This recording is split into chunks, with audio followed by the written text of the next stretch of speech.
Palabra al asambleísta Raúl Tello.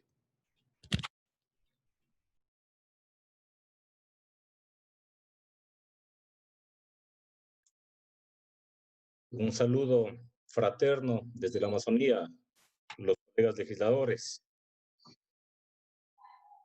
El día de hoy se ha escuchado una nueva queja de la Fiscal General de la Nación al respecto de la actuación de los jueces. Esto ya se constituye en algo recurrente. Se vienen quejando los fiscales, nos quejamos, yo creo que todo el pueblo ecuatoriano, al respecto de la actuación de los jueces en este país. Y yo creo que es el momento que esta Asamblea Nacional analice a profundidad el tema de la justicia en nuestro país. Y que ese análisis permita ahondar en el análisis de los problemas estructurales de la justicia y a partir de ello poder plantear las soluciones. Porque es obvio que mientras no haya justicia, viviremos en el espejismo de una verdadera democracia. Mientras no haya justicia, nuestro pueblo tendrá que verse abocado a buscar la misma por sus propias manos o a buscar en el ámbito de las calles, de las plazas, bajo la protesta. Mientras no haya justicia, tendremos hechos como los que acaban de suceder en el país del norte, que precisamente por ello se han producido todos estos levantamientos en diferentes estados. En la democracia que se dice por parte de algunos es la democracia más ejemplificadora del mundo. Pero obviamente con estos hechos nos damos cuenta de que aquello no es así. Tenemos en nuestro país una justicia que ha estado entregada al poder de turno y que no ha sido aquello una cuestión particular de determinado gobierno, sino que todos los gobiernos han tenido como un objetivo fundamental el control de la justicia. ¿En qué objetivo? En el objetivo principal de buscar impunidad. Y desde luego que han conseguido ese objetivo. La impunidad campea a lo largo y ancho de la patria. Y no ahora, sino históricamente. Por ello es que se ha hecho común aquel adagio popular de que la justicia es solamente para los de poncho. Y eso es así. La justicia para el que roba una gallina, la justicia para el que roba un celular, pero la justicia para quienes están involucrados en que, aprovechándose inclusive del favor del pueblo a través de un voto popular, llegan a determinado espacio y se llenan los bolsillos, esa justicia o llega tarde o, como es común y casi general, nunca termina de llegar. Y lamentablemente eso crea una profunda desconfianza del pueblo ecuatoriano en el sistema democrático. Y en estos momentos lo estamos viviendo a diario, cuando el pueblo no quiere saber nada, inclusive del nuevo proceso electoral que se avecina, no quiere saber nada de elegir a los nuevos asambleístas y de elegir al nuevo presidente y vicepresidente de la República, y no quiere saber nada porque ha llegado a desconfiar absolutamente de todos. Y ha llegado a desconfiar de todos porque no tenemos justicia en este país. Principalmente por ello. Porque no tenemos justicia. Porque la justicia efectivamente está vendada a los ojos, no para ser imparcial, sino vendada a los ojos para no mirar quienes en realidad son culpables, quienes en realidad tienen que ser juzgados, quienes tienen que pagar por afectar a los derechos fundamentales de la población a través de actos de corrupción. En ese sentido, yo considero de que es el momento en donde planteemos cambios estructurales, cambios fundamentales en dos ámbitos. En el ámbito de la designación y en el ámbito de la evaluación para los jueces en este país. La designación tiene que garantizarse a través de procesos absolutamente transparentes, a través de procesos que permitan que lleguen a la dignidad de jueces, de fiscales, personas con credenciales de honestidad, personas con credenciales de transparencia, personas con conocimientos sobre la materia del derecho.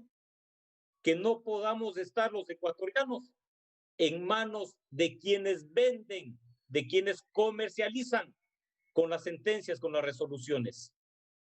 Que estemos en manos de jueces que actúen con la ley en la mano.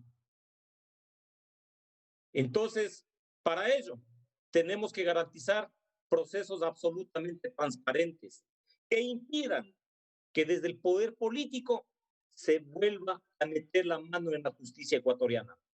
Porque unos lo hicieron bajo la mesa,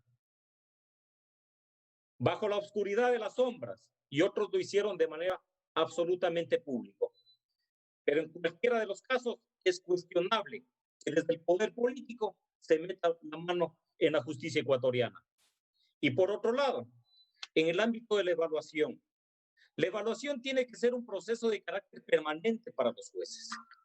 Los jueces deben de ser evaluados no únicamente al iniciar su periodo de gestión, sino que esos procesos deben de permitir vigilar, no para perseguirles a los jueces, no para invadir aquel principio fundamental de independencia de la justicia, sino fundamentalmente para cualificar a los jueces en medio del ejercicio de sus funciones.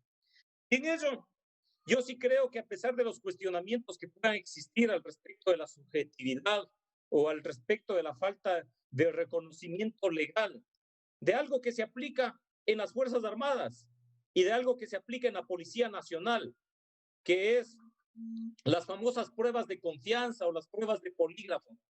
¿Por qué no aplicar a los fiscales, a los jueces de este país, semestralmente esas pruebas de confianza? Con cuestionamientos absolutamente simples y generales, como por ejemplo al respecto de que si determinada resolución o si en alguna resolución estuvieron condicionados por presiones, sea de carácter político, de carácter económico o cualquier otro tipo de presión. Y también al respecto de su vinculación o no con bandas delincuenciales. Eso me parece que permitiría de manera permanente precautelar la transparencia, la honestidad de los jueces, como se lo hace en la Policía Nacional, como lo hacen con los policías. ¿Por qué si es válido con los policías, con los militares, por qué no puede ser válido aquello con los jueces? Para garantizar que de manera permanente estén evaluados por este sistema que no les permita desviarse de sus funciones y caer fundamentalmente en las manos y en las garras de la corrupción. Por otra parte, al respecto ya particularmente de la nominación de los notarios, hay dos cuestiones fundamentales. No podemos apartarnos de la norma constitucional al respecto de que únicamente pueden tener un periodo adicional, es decir, participar en un concurso por una sola vez. No podemos apartarnos de ello. Y por otra parte, me parece que es fundamental que normemos al respecto de la necesidad de que se lleven adelante los procesos en las fechas que corresponden, porque caso contrario, se demoran los procesos de concursos de merecimientos y los notarios terminan prorrogados en sus funciones 2, 3, 4 y hasta más años. Entonces es necesario que normemos aquello con obligatoriedad para que los procesos de concursos de merecimientos sean llevados adelante en las fechas que corresponden.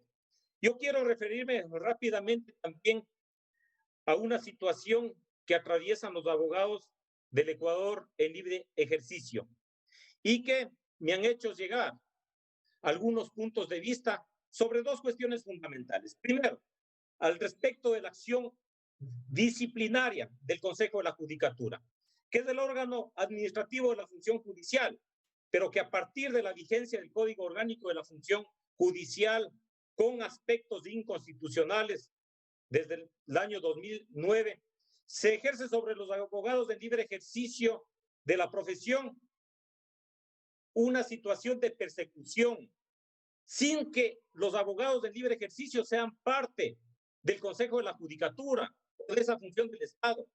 No tienen función en relación de dependencia, no perciben remuneración. Por lo tanto, su ámbito de ejercicio está desligado del Consejo de la Judicatura. Entonces, no es posible que se haga un sometimiento inconstitucional e ilegal de los abogados de libre ejercicio de la profesión.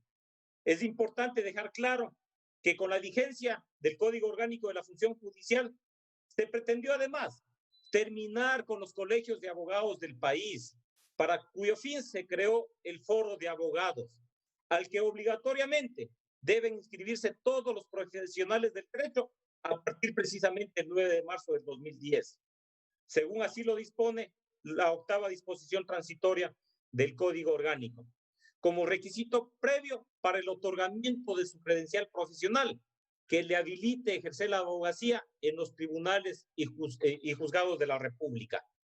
En ese sentido, yo creo que lamentablemente esta ley lesionó derechos fundamentales, especialmente el derecho al trabajo y a la dignidad profesional, fomentando el irrespeto de parte de quienes ejercen un cargo en la administración de justicia, especialmente de ciertos juzgadores, que parapetados en un nombramiento de dudoso origen, se empeñaron en maltratar a los profesionales que ejercen dignamente su profesión, intimidándoles, amenazándoles y en algunos casos inclusive privándoles de la libertad, con el propósito de impedir que a través de su defensa se diga la verdad, que podría incomodarle a los fines de quienes están en poder, por cuya razón se empeñó en contar entre sus mejores aliados a la Fiscalía y la Administración de Justicia, que terminaron resignando vergonzosamente su independencia e imparcialidad para convertirse en dóciles ejecutores de los maléficos designios gubernamentales, reconociendo desde luego la entereza, sí, entereza, de valiosos jueces que mantuvieron en alto sus principios y el respeto a la ley, pero que por desgracia terminaron siendo separados de sus funciones por el conocido error inexcusable, mediante acciones disciplinarias abusivas promovidas por el Consejo de la Judicatura al servicio del poder de turno. En ese ámbito, señora presidenta de la comisión, le voy a hacer llegar por escrito las puntualizaciones al respecto de lo que de manera general he expuesto en esta intervención. Muchas gracias, presidente. Saludos a todos los colegas legisladores.